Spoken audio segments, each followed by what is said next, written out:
Breaking news చూస్తున్నాం. హైదరాబాద్ లోని కొండాపూర్లో ఉన్న క్వేక్ అరీనా పబ్ డ్రగ్స్ కేసులో షాకింగ్ విషయాలు వెలుగులోకి వచ్చింది. ఈ తనిఖీల్లో నటి హేమకు నెగిటివ్ రాగా 8 మందికి పాజిటివ్ వచ్చినట్లు తెలిపారు పోలీసులు. ఈ ఘటనపై కేసు నమోదు చేసి దర్యాప్తు చేస్తున్నారు పోలీసులు. ఈ క్రమంలో క్వేక్ అరీనా పబ్ డ్రగ్స్ కేసుకు సంబంధించి షాకింగ్ విషయాలు వెలుగులోకి వస్తున్నాయి. క్వేక్ పబ్లో నిర్వహిస్తున్న international DJ Black Coffee event సందర్భంగా ప్లాన్ చేసిన ప్రత్యేక పార్టీపై దాడి చేసినట్లు తెలిపారు పోలీసులు. ముందస్తు సమాచారం ఆధారంగా 6 ప్రత్యేక బృందాలతో తనిఖీలు చేపట్టామని, డ్రగ్స్ వినియోగంపై అనుమానంతో 64 మందిని షార్ట్ లిస్టు చేసినట్లు తెలిపారు.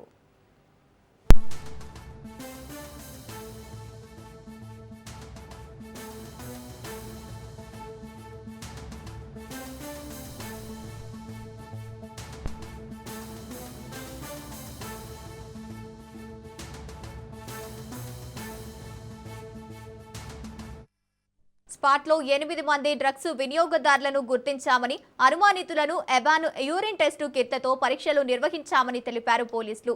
వీరిలో 5 మందికి పాజిటివ్ రాగా, ఒకరికి బెంజోడియాజపైన్ పాజిటివ్, మరొకరికి ఏఎంపీ మెథాంఫెటమైన్ పాజిటివ్ వచ్చిందని తెలిపారు పోలీసులు.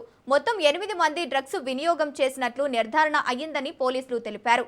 నిందితులను గచ్చిబౌలి పోలీసులకు అప్పగించామని, ఎన్డీపీఎస్ చట్టం 8C, 27A, 27B కింద కేసు నమోదు చేసి దర్యాప్తు చేస్తున్నట్లు తెలిపారు. డ్రగ్స్ నెట్వర్క్ పై సమాచారం సేకరిస్తున్న డ్రగ్స్ వినియోగదారులను వారి తల్లిదండ్రులకు సమాచారం ఇస్తామని తెలిపారు పోలీసులు. అవసరమైతే డి అడిక్షన్ ప్రోగ్రాంలను పంపిస్తామని అన్నారు. స్పెయిన్ కు చెందిన విదేశీ ఆర్టిస్టు అలెగ్జాండర్ క్వేక్ అరీనా డీజే కేవీకి నెగిటివ్ వచ్చినట్లు తెలిపారు పోలీసులు.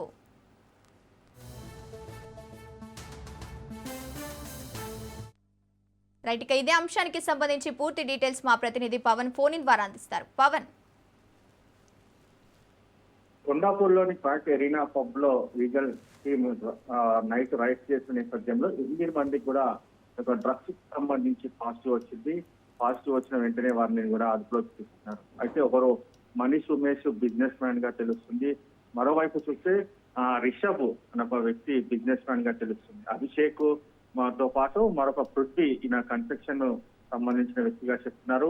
మరోవైపు హరీష్ సాఫ్ట్వేర్ ఉద్యోగిగా తెలుస్తుంది. రిత్విక్ ఊబర్ అనాలిసిస్ట్ గా తెలుస్తుంది. మరోవైపు చూస్తే రితీష్ తో పాటు జ్యోతి రాధిక్య అనే ఒక మొత్తం 8 మందికి కూడా డ్రగ్స్ సంబంధించి పాజిటివ్ వచ్చినట్లుగా ఇప్పటికే ఈగల్ టీమ్ ఒక ప్రెస్ రిలీజ్ చేసిన పరిస్థితి ఇస్తున్నాము. మొత్తానికి వీరిని విచారించగా డ్రగ్స్ ఎక్కడెక్కడ సేవించారు, అంతేకాకుండా ఈ యొక్క డ్రగ్స్ ఎక్కడ కొనుగోలు చేశారు అనే దానిపైన ప్రధానంగా ఇంకా ఇన్వెస్టిగేషన్ కూడా చేస్తున్నారు.